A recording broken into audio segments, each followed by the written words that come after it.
तर ही दृश्य आपण पाहतोय निलेश राणे यांच्या विरोधात भास्कर जाधव यांचे कार्यकर्ते आता रस्त्यावर उतरलेले आहेत। भास्कर जाधव यांचे कार्यकर्ते त्यांच्या कार्यालयाबाहेरच जोरदार घोषणाबाजी देखील या ठिकाणी पाहायला मिळाली। निलेश राणे यांची जाहीर सभा होते आणि या सभेला विरोध करण्यासाठी आता भास्कर जाधव यांचे कार्यकर्ते रस्त्यावर उतरले। भाजपचे माजी खासदार निलेश राणे यांची आज सभा होते, तर भास्कर जाधव यांच्या गुहागर मतदारसंघात तळी येथे ही सभा आयोजित करण्यात आली आणि भास्कर जाधव यांच्या कार्यालयाबाहेरच आता त्यांचे कार्यकर्ते जोरदार घोषणाबाजी करतात। पोलीस या कार्यकर्त्यांना समजावण्याचा प्रयत्न करतात, मात्र ही दृश्य आपण पाहतोय कशा प्रकारे भास्कर जाधव यांचे कार्यकर्ते आक्रमक झालेले आहेत। भास्कर जाधव यांच्या कार्यालयाबाहेरील सुरक्षेत देखील आता मोठी वाढ करण्यात आली आहे। तळी हा भास्कर जाधव यांचा मतदारसंघ आहे।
ताफ्यावर ही दगडफेक करण्यात आली आहे। गुहागरमध्ये राणे समर्थक आणि ठाकरे गटामध्ये हा राडा झालेला आहे।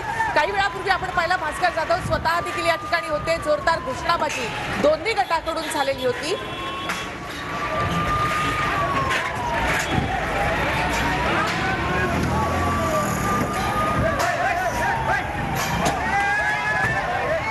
दोन्ही ठिकाणाहून जोरदार दगडफेक या ठिकाणी झालेली आहे।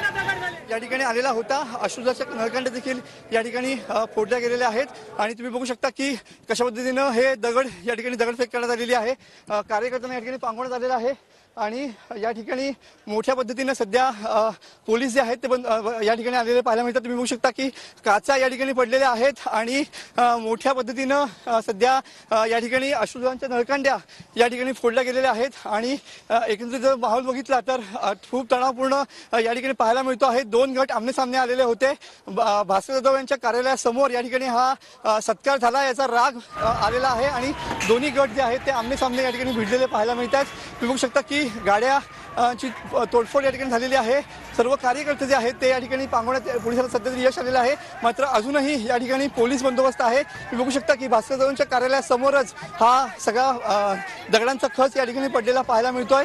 खूप मोठ्या पद्धतीनं या ठिकाणी दगडफेक झालेली आहे आणि सध्या कार्यकर्ते पांगवण्यामध्ये सध्या यश जरी आलं असलं तरी पण अजूनही तणावपूर्ण शांतता आहे। तुम्ही बघू शकता की पोलिसांचा मोठा फौजफाटा या ठिकाणी तैनात करण्यात आलेला पाहायला मिळतोय। अश्रुधाच्या नळकांड्या या ठिकाणी फोडलेल्या आहेत आणि सध्या या ठिकाणी मोठ्या संख्येने पोलीस बंदोबस्त या ठिकाणी लावण्यात आलेला पाहायला मिळतोय। मी माझ्या कॅमेरामॅन उमेशला सांगेन की या ठिकाणी कशा पद्धतीने दगड फेकले गेलेले आहेत हे या ठिकाणी आपण पाहू शकतो की मोठमोठाले दगड सध्या या मुंबई गोवा महामार्गावरती पडलेले पाहायला मिळत आहेत। ज्या पद्धतीनं दोन गट जमाव या ठिकाणी समोर आले, निलेश राणे यांचा गट आणि भास्कर जाधव यांचा गट या ठिकाणी समोरासमोर आला आणि त्यानंतर खऱ्या अर्थानं ही पांगापांग झाली। दोन्ही गट या ठिकाणी गाड्या पुढे गेल्यानंतर या ठिकाणी भिडलेले पाहायला मिळतात आणि त्यानंतर खरा हा सगळा प्रकार घडलेला पाहायला मिळतो। तुम्ही बघू शकता की पोलीस या ठिकाणी आलेले आहेत, अश्रुधुराचे नळकांडे या ठिकाणी फोडले गेलेले आहेत आणि सध्या तणावपूर्ण शांतता जरी असली तरी पण या ठिकाणी मोठ्या पद्धतीनं सध्या गाड्यांवरती दगडफेक झालेली पाहायला मिळते आहे। खूप मोठ्या पद्धतीनं सध्या कार्यकर्ते या ठिकाणी दोन्ही एकत्र येऊन एकमेकांवरती भिडलेले होते आणि त्यानंतर खऱ्या अर्थानं या ठिकाणी हा जो सगळा माहोल आहे तो आपण या ठिकाणी बघू शकतो। काही दगड जे आहेत ते कार्यकर्त्यांसोबत लागलेले आहेत, पोलीस सुद्धा काही या ठिकाणी जखमी झाल्याचं सांगण्यात येत आहे। मात्र तणाव जो होता तो निवळण्यासाठी या ठिकाणी अश्रुधुराच्या नळकांड्या या ठिकाणी फोडलेल्या पाहायला मिळतात।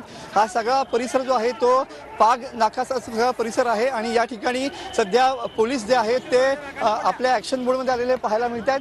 खूप मोठ्या पद्धतीनं सध्या जे वातावरण बघितलं तर एकदम तणावपूर्ण या ठिकाणी पाहायला मिळते। मोठ्या पद्धतीनं सध्या पोलिसांचा जो बंदोबस्त आहे तो या ठिकाणी लावण्यात आलेला आहे। तुम्ही बघू शकता की काचांची मोठी तोडफोड या ठिकाणी झालेली पाहायला मिळते। अक्षरशः दगडांचा खच जो आहे तो या ठिकाणी पडलेला आहे आणि या ठिकाणी एकमेकांच्या अंगावरती या ठिकाणी कार्यकर्त्यांनी जी दगडफेक केली त्यानंतर खऱ्या अर्थानं हा सगळा जो माहोल होता तो बिघडलेला पाहायला मिळतो आहे।